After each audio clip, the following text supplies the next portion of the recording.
नमस्कार, मैं स्वीटी और आप देख रहे हैं एनवीसी 24। बिहार में भूमि सर्वेक्षण का लगातार काम जारी है। ऐसे में बता दें कि आए दिन लोगों को काफ़ी दिक्कतों का सामना भी करना पड़ रहा है। इसको लेकर बीते दिनों ही दिलीप जायसवाल जो राजस्व एवं भूमि सुधार मंत्री हैं, उन्होंने साफ तौर पे अधिकारियों को गुप्त भेजा था और लोगों की परेशानी जानने के लिए 16 तरह की परेशानी भी निकल कर सामने आई, जिसे हल करने का भी पूरा प्रयास किया गया। तो ऐसे में बता दें कि जिस तरह से आए दिन हम लोग एनवीसी 24 के माध्यम से भूमि सर्वेक्षण से जुड़ी तमाम जानकारियां आप लोगों को साथ से साझा करते हैं, तो ऐसे में बता दें कि अगर पुश्तैनी संपत्ति का करना बंटवारा है तो ये सबसे सही मौका है, आसानी से हो जाएगा। तो इसे जानने के लिए पूरे वीडियो में अंत तक आप देखिए और बने रहिए। बता दें कि बिहार भूमि सर्वेक्षण 2024 के दौरान पुश्तैनी संपत्ति का बंटवारा करना यह सबसे अच्छा मौका है। जिन लोगों के पास जमीन की ऑनलाइन रसीद है और वो उस पर कब्जा कर रहे हैं, उन्हें कोई दस्तावेज दिखाने की जरूरत नहीं है।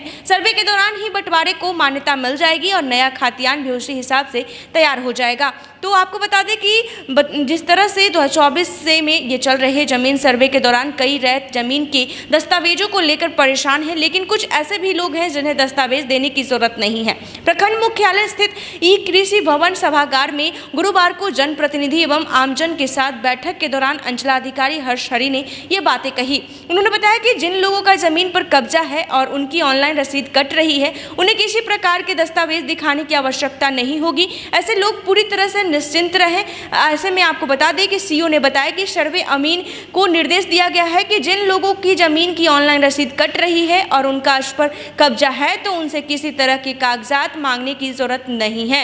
इन भूखंडों का सीमांकन कर सर्वे में रिकॉर्ड ऐप पर जो नाम दिखाई देंगे उन्हीं को दर्ज किया जाएगा। इसके अलावा यदि आपके जमीन की ऑनलाइन रसीद मौजूद है तो आपको अतिरिक्त दस्तावेज दिखाने की आवश्यकता नहीं पड़ेगी।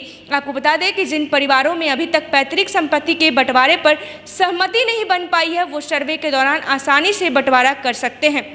अगर सभी पक्ष आपसी सहमति से अपनी जमीन का बंटवारा करके शेड्यूल बनाकर हस्ताक्षरित आवेदन सर्वे टीम को देते हैं, तो सर्वे के दौरान ही उस बंटवारे को मान्यता मिल जाएगी और नया खातियान भी उसी हिसाब से तैयार हो जाएगा। अंचल के एक कर्मचारी ने बताया कि यहाँ 70% मामलों में किसी प्रकार का विवाद नहीं है और ऐसे जमीन मालिकों को सर्वे के दौरान कोई परेशानी नहीं होगी। कई लोग अपनी पुश्तैनी जमीन का बंटवारा नहीं कर पाए हैं और आपसी सहमति से जमीन का उपयोग कर रहे हैं। ऐसे लोगों को भी कोई परेशानी नहीं होगी। बैठक में प्रखंड प्रमुख कामता सिंह, उप प्रमुख नागेंद्र पासवान, किसान प्रेम कुमार समेत अन्य मौजूद थे। तो ऐसे में आपको बता दें कि जिस तरह से लगातार बिहार में भूमि सर्वेक्षण का काम चल रहा है और 25 के विधानसभा चुनाव से पहले 40,000 बिहार के गाँव में भूमि सर्वेक्षण का काम पूरा करने का लक्ष्य रखा गया है। लगातार दिलीप जायसवाल जिस तरह से जो प्रदेश बीजेपी के प्रदेश अध्यक्ष भी हैं और ऐसे में राजस्व भूमि सुधार मंत्री भी हैं,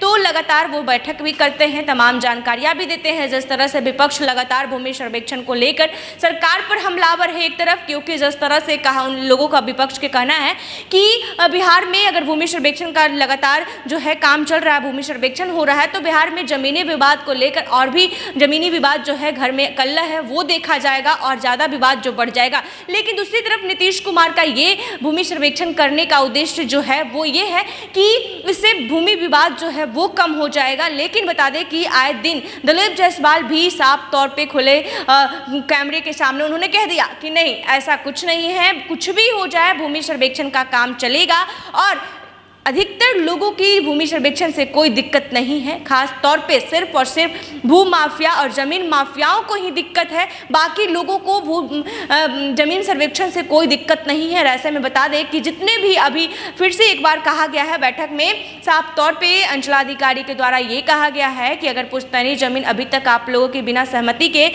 के बिना नहीं बंटवारा हुआ है, तो आप इसी दरमियान भूमि सर्वेक्षण के दरमियान ही अपनी पुश्तैनी जमीन का बंटवारा कर सकते हैं और उसके आधार के उसके बाद जो है वो फिर से कागज़ जो है वो तैयार कर दिया जाएगा। तो ऐसे में बता दें कि आए दिन भूमि सर्वेक्षण से जुड़ी तमाम जानकारियां एनवीसी 24 के माध्यम से हम लोग देने का प्रयास करते हैं। आप लोगों के पास भी कोई इसी से जुड़ी खबरें, कमेंट, परेशानी है, किसी भी तरह की कोई दिक्कतें हैं, तो आप हमसे कमेंट के जरिए पूछ सकते हैं सवाल और हम लोग देने के लिए तत्पर हैं। ऐसे ही तमाम खबरों के लिए देखते रहें एनवीसी 24। धन्यवाद।